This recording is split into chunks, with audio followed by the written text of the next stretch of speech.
Shalom, Bapak Ibu dan saudara dan saudari yang terkasih.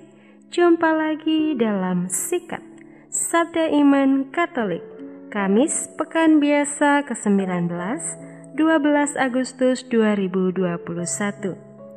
Bacaan hari ini dari Injil Matius bab 18 ayat 21 sampai bab 19 ayat 1.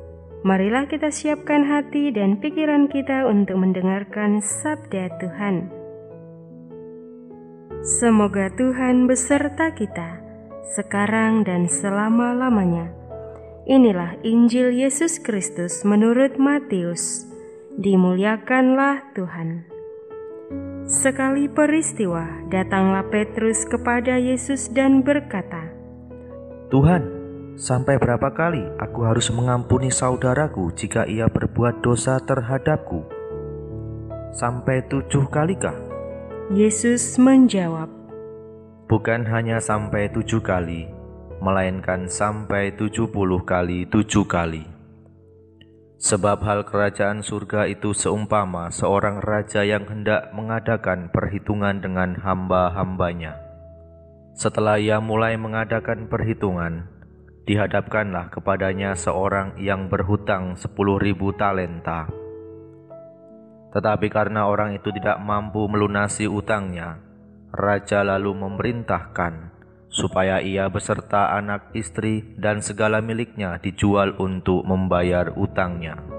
Maka bersujudlah hamba itu dan menyembah dia, katanya, 'Sabarlah dahulu, segala utangku akan kulunasi.' Tergeraklah hati raja oleh belas kasihan akan hamba itu, sehingga hamba itu dibebaskannya dan utangnya pun dihapuskan. Tetapi ketika hamba itu keluar, ia bertemu dengan seorang hamba lain yang berutang 100 dinar kepadanya. Kawan itu segera ditangkap dan dicekik, katanya, 'Bayarlah utangmu.' Maka sujudlah kawan itu dan minta kepadanya, 'Sabarlah dahulu, hutangku itu akan kulunasi.' Tetapi ia menolak dan menyerahkan kawannya ke dalam penjara sampai semua utangnya ia lunasi. Melihat itu kawan-kawannya yang lain sangat sedih, lalu menyampaikan segala yang terjadi kepada tuan mereka. Kemudian raja memerintahkan memanggil orang itu dan berkata kepadanya, 'Hai hamba yang jahat, seluruh utangmu telah kuhapuskan oleh karena engkau memohon. Bukankah engkau pun harus mengasihi kawanmu seperti aku telah mengasihi engkau?'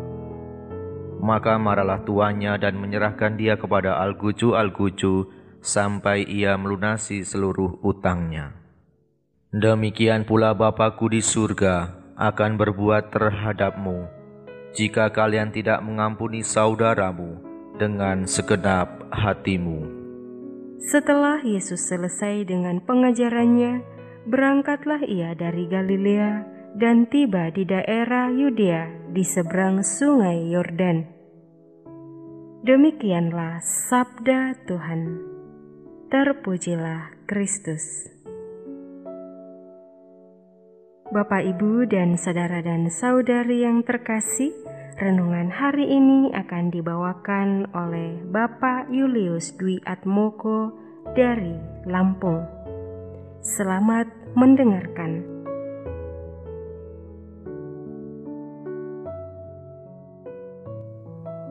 Saudara-saudari yang terkasih dalam Kristus, ketika ada orang yang menyakiti kita sering bertanya dalam hati, adakah ukuran untuk memaafkan?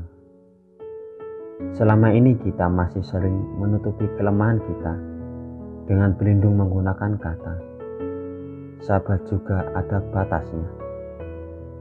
Tetapi ketika ada orang yang mampu memaafkan sesamanya, masih ada yang menganggap aneh. Kenyataan seperti ini masih sering terjadi di sekitar kita. Sering juga kita jatuh dalam permasalahan ini, yang sulit memaafkan atau menganggap aneh orang yang mau memaafkan kesalahan orang lain. Bacaan Injil hari ini menampilkan satu kekhasan ajaran Kristiani, yakni perihal pengampunan. Bagi Petrus, pengampunan memiliki batas, tetapi Tuhan Yesus menegaskan bahwa pengampunan dilakukan 70 kali 7 kali.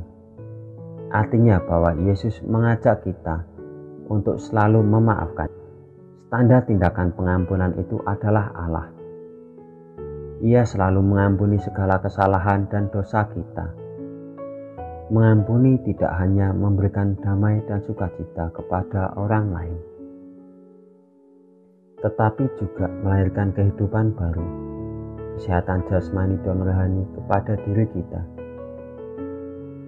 Maka marilah kita saling mengampuni dan mendoakan satu sama lain. Dasar dari tindakan itu adalah Allah sendiri, sebab Ia adalah kasih yang suka mengampuni. Saudara-saudari terkasih dalam Kristus, untuk menutup renungan pada hari ini, saya akan menceritakan sebuah kisah nyata. Kisah seorang pemuda yang bertanya kepada temannya yang sudah mampu memaafkan kesalahan orang lain, "Apakah kamu tidak sakit hati?" Lalu temannya itu menjawab, "Apa untungnya buat saya ketika saya punya dendam dan emosi? Semakin saya punya dendam, semakin besar rasa sakit hatiku." Memang tidaklah mudah untuk memaafkan, tetapi percayalah, hidup semakin tidak nyaman ketika kita memiliki rasa dendam dan benci atau rasa sakit hati.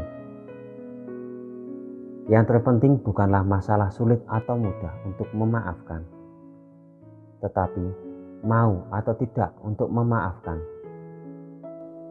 Maka lewat bacaan Injil hari ini, marilah kita membangun niat untuk memaafkan sesama yang berbuat salah kepada kita.